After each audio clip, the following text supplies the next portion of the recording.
ಹೊಸೂರಿನಲ್ಲಿ ಎರಡನೇ ವಿಮಾನ ನಿಲ್ದಾಣ ಸ್ಥಾಪಿಸಲು ಮುಂದಾಗಿದ್ದ ತಮಿಳುನಾಡು ಸರ್ಕಾರಕ್ಕೆ ನಿರಾಸೆ ಉಂಟಾಗಿದೆ. ಬೆಂಗಳೂರಿನ ಹಿಂದೂಸ್ತಾನ್ ಏರೋನಾಟಿಕ್ಸ್ ಲಿಮಿಟೆಡ್ ಸಮೀಪ ಇರುವ ಹಿನ್ನೆಲೆಯಲ್ಲಿ ಹೊಸೂರು ವಿಮಾನ ನಿಲ್ದಾಣ ಸ್ಥಾಪನೆಗೆ ಕೇಂದ್ರ ರಕ್ಷಣಾ ಸಚಿವಾಲಯ ಅನುಮತಿ ನಿರಾಕರಿಸಿದೆ. ಯಾಕಂದ್ರೆ ಹೊಸೂರು HAL ನಿಯಂತ್ರಣ ವ್ಯಾಪ್ತಿಯಲ್ಲಿರುವ ಹಿನ್ನೆಲೆಯಲ್ಲಿ ಅನುಮತಿ ಕೋರಿ ತಮಿಳುನಾಡು ಸರ್ಕಾರ ಪತ್ರ ಬರೆದಿತ್ತು. ಅನುಮತಿ ನಿರಾಕರಿಸಲಾಗಿದೆ ಅಂತ ಕೇಂದ್ರ ಸರ್ಕಾರದ ಮೂಲಗಳು ಖಚಿತಪಡಿಸಿದೆ. ಕೆಂಪೇಗೌಡ ಅಂತಾರಾಷ್ಟ್ರೀಯ ವಿಮಾನ ನಿಲ್ದಾಣ ಮೇಲಿನ ಒತ್ತಡವನ್ನ ಕಡಿಮೆ ಮಾಡಲು ಮತ್ತು ಭವಿಷ್ಯದಲ್ಲಿ ಉಂಟಾಗುವ ಏರ್ ಟ್ರಾಫಿಕ್ ಅನ್ನ ತಪ್ಪಿಸುವ ಸಲುವಾಗಿ ರಾಜ್ಯ ಸರ್ಕಾರ ಬೆಂಗಳೂರಿನ ಸಮೀಪವೇ ಎರಡನೇ ಅಂತಾರಾಷ್ಟ್ರೀಯ ವಿಮಾನ ನಿಲ್ದಾಣ ಮಾಡಲು ಉದ್ದೇಶಿಸಿದೆ. ಇದೇ ವೇಳೆ ತಮಿಳುನಾಡು ಸರ್ಕಾರ ಹೊಸೂರು ಸೇರಿ ಎರಡು ಕಡೆ ಎರಡನೇ ಅಂತಾರಾಷ್ಟ್ರೀಯ ವಿಮಾನ ನಿಲ್ದಾಣ ನಿರ್ಮಾಣಕ್ಕೆ ಸ್ಥಳ ಗುರುತು ಮಾಡಿ ಕೇಂದ್ರ ವಿಮಾನಯಾನ ಸಚಿವಾಲಯಕ್ಕೆ ಪತ್ರ ಬರೆದಿತ್ತು.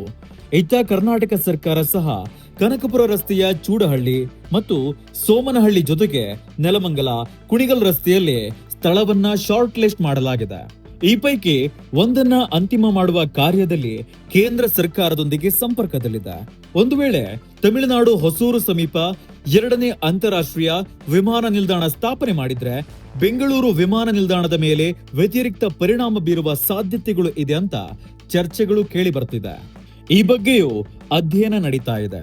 ಹೊಸೂರಿನಲ್ಲಿ ಪ್ರಸ್ತಾವಿತ ವಿಮಾನ ನಿಲ್ದಾಣ ಸ್ಥಾಪನೆ ಮಾಡೋದ್ರಿಂದ ಅಸ್ತಿತ್ವದಲ್ಲಿರುವ ಬೆಂಗಳೂರು ಅಥವಾ ಸೇಲಂ ವಿಮಾನ ನಿಲ್ದಾಣಗಳಲ್ಲಿ ಪ್ರಯಾಣಿಕರ ದಟ್ಟಣೆ ಮೇಲೆ ಯಾವ ರೀತಿಯ ಪರಿಣಾಮ ಬೀರಲಿದೆ ಎಂಬುದರ ಬಗ್ಗೆ ಅಧ್ಯಯನ ವರದಿಯನ್ನ ಕೇಳಲಾಗಿದೆ.